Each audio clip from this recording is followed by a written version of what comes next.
Hi, I'm Dr. Michael Harris, and for over 30 years, I've helped older adults protect the most precious parts of their health, including their eyesight.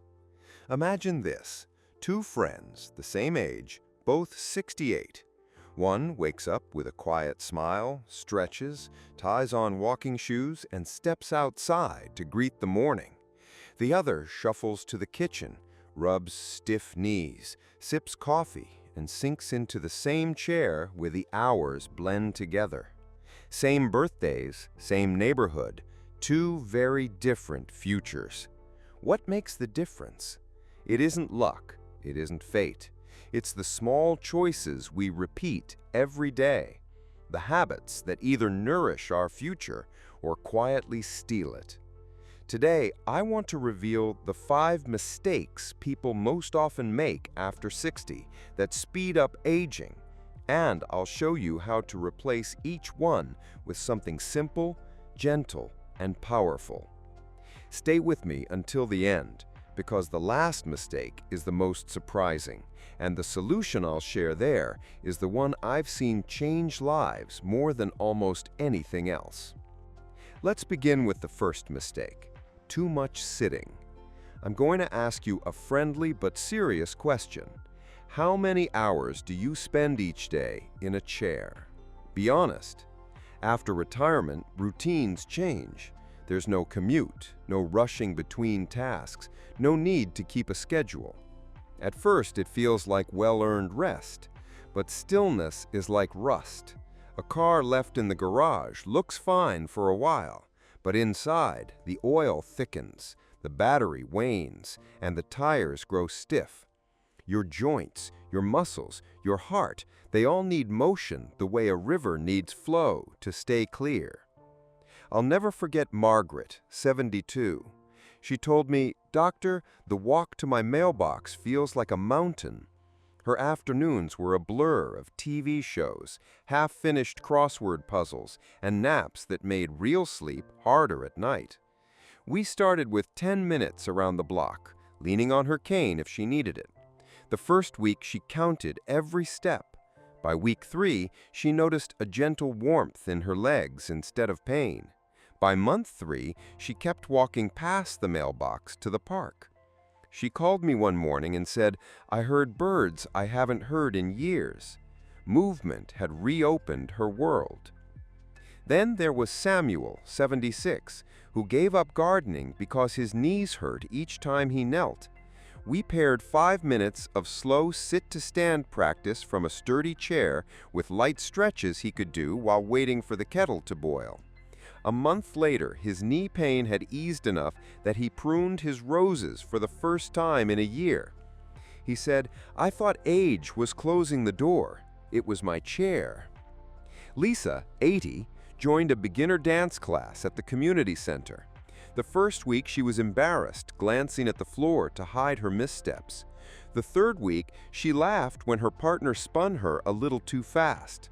6 weeks in, she realized her back didn't ache every evening. "She came for my joints and stayed for the joy," she told me. And Ahmed, 70, a retired bus driver, began with 2 laps around the hallway of his apartment building after each meal. Those laps turned into gentle stair climbing, 1 flight up, elevator down, and his blood pressure readings quietly drifted into a healthier range. He said, "It feels like oiling old hinges." Have you noticed this in yourself? Do you feel stiffer after long phone calls or heavier after a movie marathon? What would change if every hour you stood up for 1 minute, just 60 seconds, to wake up your legs and your circulation?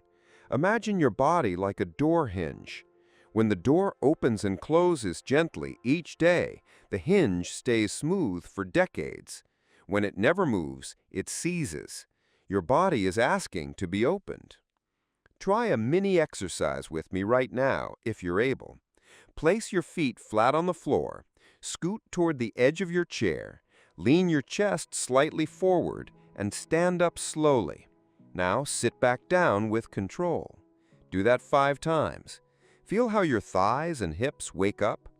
Roll your shoulders back, Open your chest like you're greeting the sun and take a long, slow breath. If it's comfortable, do 10 ankle circles each direction. These tiny movements are not trivial. They are the first stitches in a stronger safety net. Let me ask a few more questions to nudge your mind. How would your day feel if you took a 5-minute movement snack each hour? A short walk down the hallway, a set of slow heel raises at the counter, or simply marching in place while the kettle sings? What song would make you want to move right now? Where could you place your shoes so they invite you out the door, not to the couch? The solution to the first mistake is pleasantly simple. Don't stop moving. You don't need a gym membership or a stopwatch. Walk to the corner and back. Garden for 10 minutes. Put on your favorite song and sway. Climb the stairs at your own pace, one hand on the rail. Gently stretch your calves at the sink. Think of motion not as punishment, but as a thank you note to your future self. A promise that you'll keep opening the door tomorrow. Now let's glide into the second mistake, because movement and nourishment are dance partners. Unhelpful food choices. Picture your last breakfast. Was it colorful and satisfying, or beige and quickly forgotten? Many people fall into what I call retirement eating. Toast with jam, a pastry, perhaps a bowl of sweet cereal and a cup of coffee. Comforting for the moment, yes, but these choices quietly feed inflammation, that slow-burning fire that nibbles at your joints, fogs your thinking, and drains your energy. John, 68, started every morning with a sweet roll, then battled a mid-morning energy crash. We changed only breakfast: 2 eggs, a handful of berries, and a sprinkle of crushed walnuts. The first week, he still missed the bakery smell. By week 2, he noticed he didn't need a nap. After 6 weeks, his belt moved in a notch, and his wife quietly told me he's more himself again. Dorothy, 74, made light dinners, soup and bread, and wondered why she felt weak each morning. Together, we added lentils to her soup and small servings of chicken or fish. Within a month, she carried groceries without stopping to catch her breath on the stairs. She said, "I didn't realize I was starving my muscles." Peter, 70, loved his afternoon sodas. 2 cans a day felt harmless. When he replaced them with sparkling water and a slice of lemon, he lost weight without trying, and his aching knees whispered less often. He said, "I didn't know my drink was feeding my pain." Mina, 66, lived alone and found cooking for one discouraging. We built a 2x2 habit.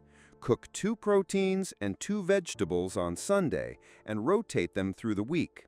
She roasted chicken thighs and salmon, baked sweet potatoes, and steamed green beans. She said, "Opening my fridge feels like opening a toolbox." Science and my 30 decades in practice tell a clear story. After 60, we actually need more protein, not less. Protein protects the scaffolding of your body. Your muscles are the beams of your bridge. Without sturdy beams, everything sags. Think of your plate like a painter's palette. Beige foods, white bread, crackers, pastries are like watery gray paint.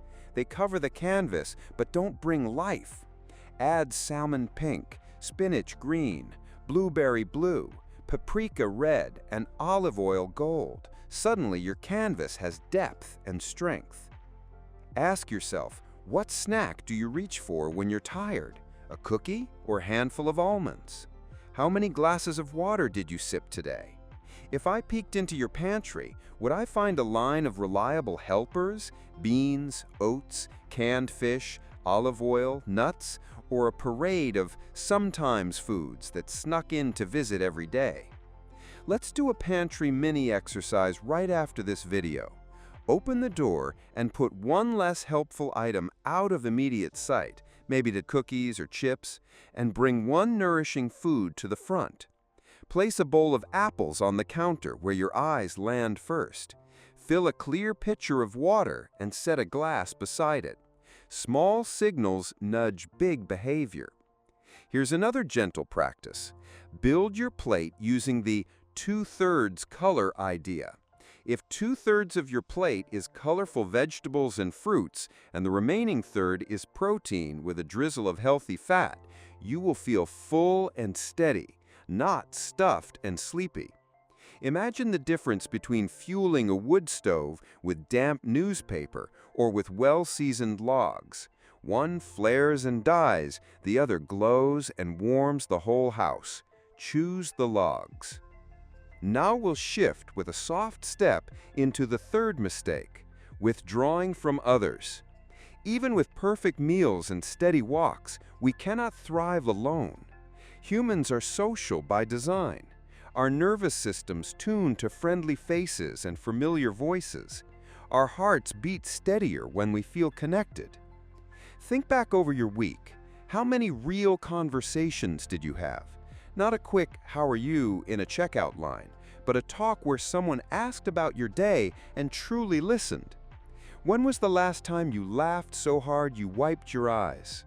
Loneliness doesn't always appear as sadness. Sometimes it shows up as quiet numbness, scattered attention, or a sense that every task is heavier than it used to be. Robert, 78, lost his wife and drifted into silence. He ate alone, watched television alone, and slowly moved less. His daughter finally coaxed him to a men's choir at the community center. The first rehearsal, he simply mouthed the words. The third rehearsal, he hummed. A month later, he sang. Not just notes, but stories, and his posture literally lifted. He told me, "The songs help me remember who I am." George, 82, began volunteering at the library. He shelved mysteries and biographies, but the real magic was the teenagers who asked what books he loved at their age. They call me Mr. G, he bragged, eyes bright. From the outside, nothing dramatic changed. A few hours each week at a quiet desk, but the roots of his life sank deeper. Lila, 69, told me she dreaded walking outside alone after a near fall the year before. We found a neighborhood walking group that paired people by pace. Her buddy, Maria, 73, loved birds and could identify them by song. Within a month, Lila wasn't counting steps, she was counting finches. Mr. Ortiz, 81, missed the laughter he'd shared at a domino table in his old neighborhood. His grandson found a senior center with weekly game afternoons.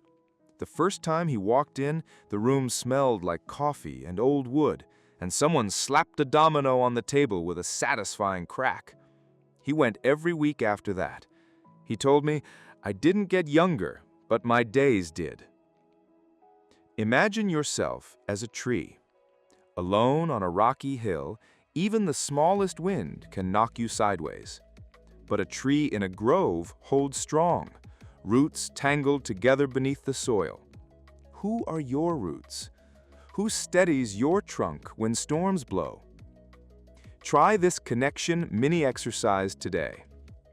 Write down 3 names. One person you haven't called in too long, one neighbor you wave to but don't really know, one younger person who might like to hear your stories. Call one of them today. If calling feels hard, send a short voice message. Thinking of you. Tell me one good thing in your day. You're not bothering them. You're brightening the weather. Let me ask you gently, what gets in your way? Is it pride, like, "I don't want to be a burden"? Is it habit, like, "I'm fine, I don't need anyone"? Or is it simply not knowing where to start? Start with a hello. Start with a smile at the mailboxes. Start by attending a club just once, giving yourself permission to leave after 15 minutes if you don't like it. You might be surprised how often you'll stay. Now we turn to the 4th mistake, and it is the most surprising: neglecting sleep. Many people tell me, at my age, 5 or 6 hours is enough. I smile and ask, enough for what? Enough to get by, or enough to heal? Sleep is not a luxury. It's the nightly repair shop. Your brain uses sleep to sweep away waste. Your heart reset its rhythm. Your immune system strengthen its patrols. When sleep is thin, everything frays. Helen, 70, used to boast, "I don't waste time sleeping." She survived on 5 hours, napping in front of the TV. She was forgetful, irritable, and her blood pressure crept up. We built an evening wind-down. Dim lights after dinner, a warm bath twice a week, a gentle breathing practice in bed. Inhale slowly, hold a beat, exhale longer than the inhale. 2 months later, she was sleeping 7 hours most nights. She didn't become a different person, she became herself again. Frank, 76, fell asleep in his recliner with the television murmuring. He woke at 2 a.m., went to bed, and then lay awake, frustrated. We made one change: no screens for an hour before his chosen bedtime. He read a light novel, kept the room cool and dark, and moved a ticking clock out of earshot. Within a few weeks, he told me, amazed, "I wake up before the alarm and I'm cheerful." Grace, 80, woke at 3 a.m. and felt panic rising. I taught her a tool called body scanning. Starting at the toes and moving up, she noticed and softened each muscle: calves, thighs, belly, shoulders, jaw. If worries arrived, she wrote them on a small notepad by the bed with the promise to review them after breakfast. Her brain learned, "We'll solve this in the morning." The night stopped feeling like an enemy. Joe, 67, a retired night shift bus driver, carried the habit of late-night snacking and afternoon caffeine. By moving his biggest caffeine to morning and shifting meal times earlier, his body clock began to reset. After years of fractured nights, he fell asleep within 20 minutes and stayed asleep. He said, "It's like my brain finally trusts the dark." You may be wondering, what can I do right now? Try this mini routine. If it's comfortable, close your eyes and breathe in for a count of 4, hold for a count of 2, and exhale for a count of 6. Feel your shoulders soften a notch. Imagine worry as a backpack you can set on a chair by the door. You'll pick it up in the morning, lighter, after your body has repaired itself. Consider your room. Is it cool, dark, and quiet? Could you replace the bright bedside bulb with a softer one? Would a small fan's steady hum soothe you? Are there glowing screens staring at you from across the room? Think of your bedroom as a nest, simple, safe, inviting, free of clutter that whispers to your brain, "We have things to do." At night, your only job is to rest. Now we arrive at the 5th mistake, and it is the most surprising: losing curiosity. Aging is not only a body story, it's a brain and spirit story. When people stop wondering, stop learning, stop trying new things, the world narrows and the brain quietly atrophies. Have you noticed how some 85-year-olds sparkle with jokes and stories, while others fade into a small circle of habits? The difference isn't IQ, it's curiosity. Rosa, 82, decided to learn Spanish so she could talk with her granddaughter-in-law's family. The first months were full of mismatched verbs and generous laughter. Her reward wasn't perfect grammar, it was a brain that felt awake. "Every new word is a vitamin," she said, tapping her temple. Mark, 75, bought a second-hand guitar. His fingers felt like thumbs at first. He practiced 5 minutes a day, then 7, then 10. After a season of slow practice, he played a simple song at his church picnic. He told me later, eyes shining, "I didn't just learn chords, I learned patience with myself." Patricia, 79, learned to use her smartphone just enough to send silly emojis to her grandchildren. She texted a string of dancing cats and received a video of her youngest granddaughter blowing her a kiss. She said, "I'm in their daily life again, not just on holidays." Dinesh, 72, discovered chess puzzles online and set a goal of one puzzle a day. He noticed that when he missed a day, his mood dipped. "It wakes up a part of my mind I thought I'd lost," he told me. Alina, 77, signed up for a watercolor class and worried she'd be the oldest beginner. She was the oldest, also the most consistent. "The brush teaches me to look again," she said, painting the same bowl of lemons until she could taste their brightness. Gloria, 70, planted a tiny herb garden in pots on her balcony. She learned the names, basil, thyme, rosemary, and began pinching leaves like small treasures to flavor her eggs. Her food improved, yes, but so did her mornings. She stepped outside to greet her plants like friends. Thomas, 83, started a neighborhood history blog. He posted photos of old storefronts, asked readers to share memories, and found himself invited to speak at the library. "I thought I was done contributing," he said. "Turns out I just needed a different stage." Imagine your mind as a garden. If you plant seeds, new skills, new questions, new conversations, the garden stays green. If you stop planting, weeds of boredom and cynicism creep in. Curiosity is water. Curiosity is sunlight. Curiosity is the little sign that says, "Still growing." Here's a curiosity mini exercise. Think of something you used to enjoy but set aside. A language you once studied, a hobby from your childhood, a recipe your grandmother made. What is the smallest possible step back toward it? Could you watch a 5-minute tutorial? Order colored pencils? Borrow a beginner's book from the library? Ask yourself, with kindness, what would be fun to learn badly? Let go of perfect. Perfect is a terrible teacher. Play is a wonderful one. Now, take a breath with me and let's gather the threads. We've walked through 5 mistakes: sitting too much, eating in ways that inflame instead of nourish, drifting away from people, treating sleep as optional, and letting curiosity fade. Do any of these sound like your days? Which one raised its hand and said, "That's me"?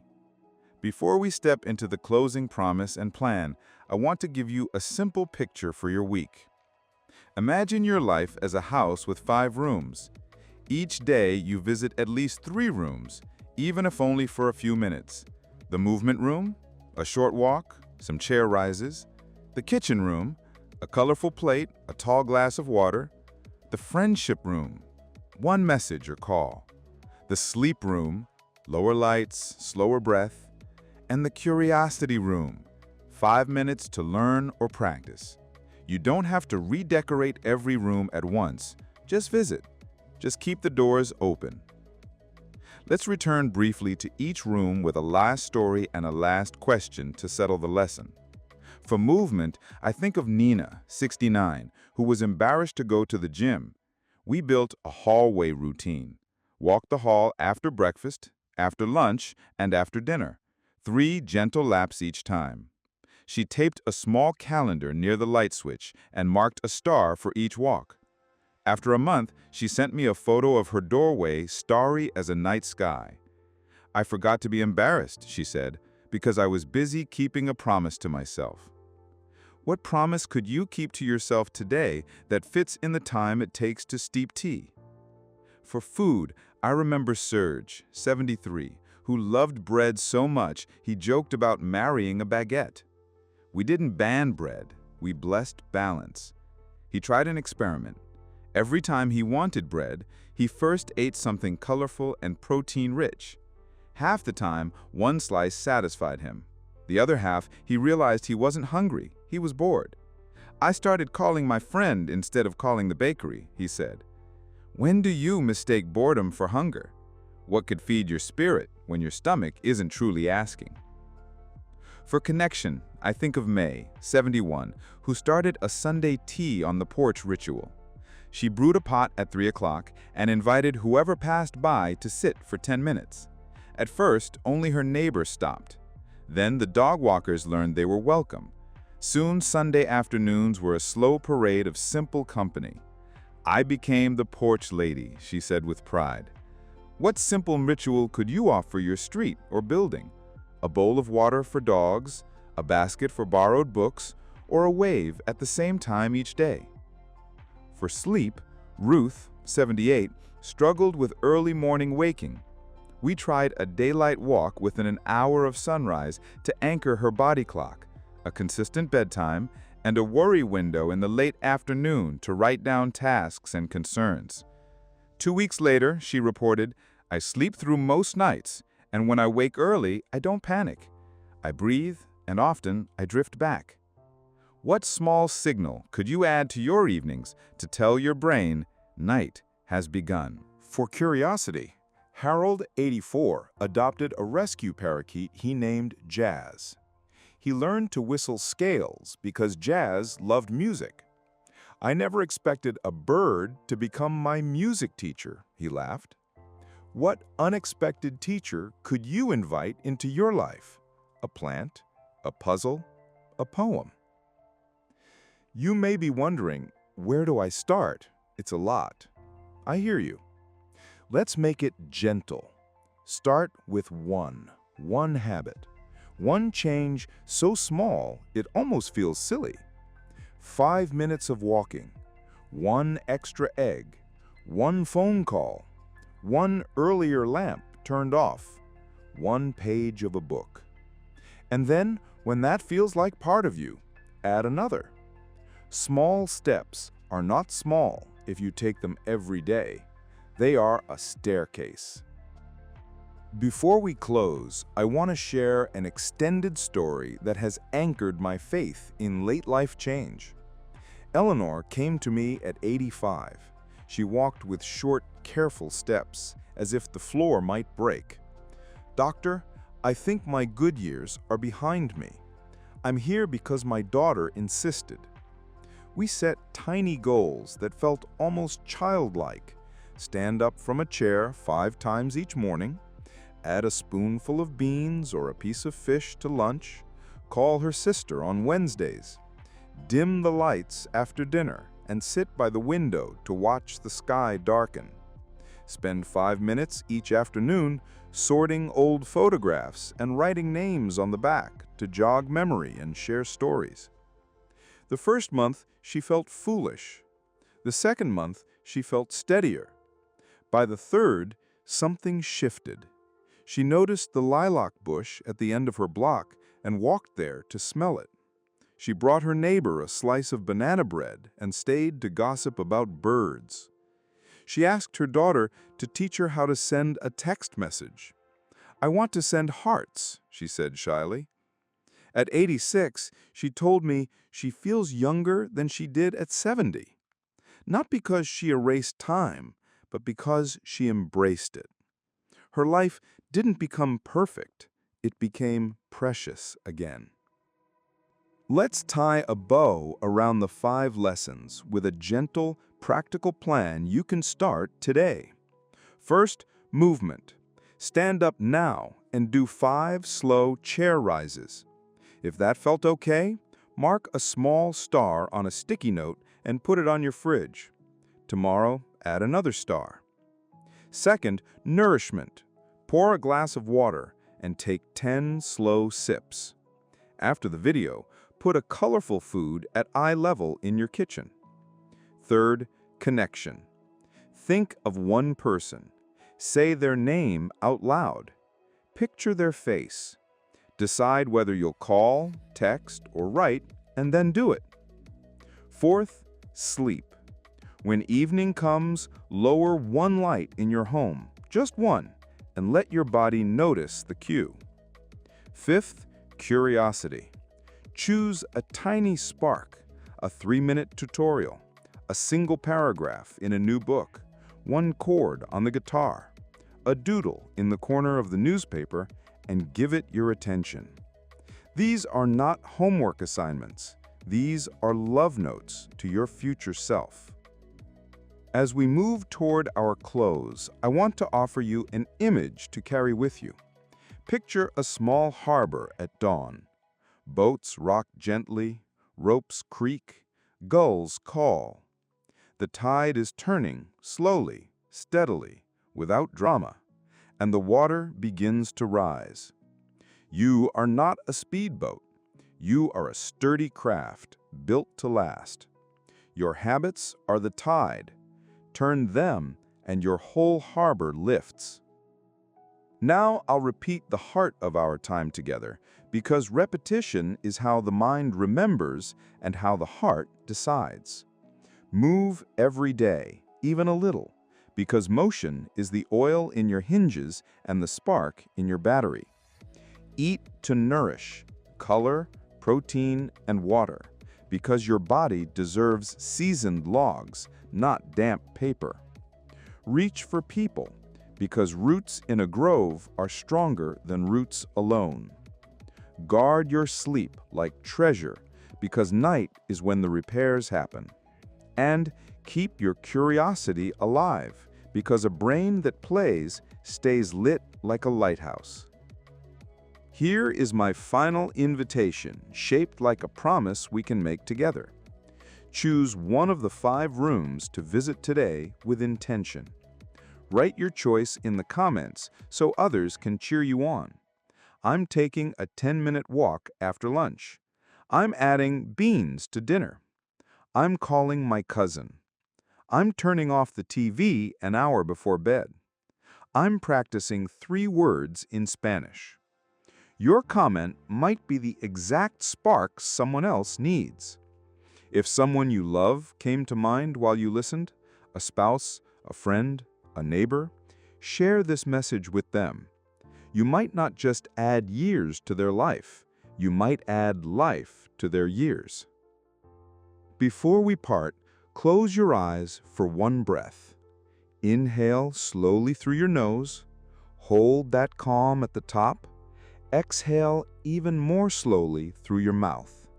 Feel the space that opens when you treat yourself with patience and respect. Aging is not a cliff, it's a path, and paths are walked one step at a time, side by side. I'm Dr. Michael Harris. Thank you for trusting me with your time today. Keep your shoes by the door, your plate colorful, your phone within reach of friends, your evenings gentle, and your curiosity bright. Write your promise below, share this message with someone who needs hope, and remember, you are still growing.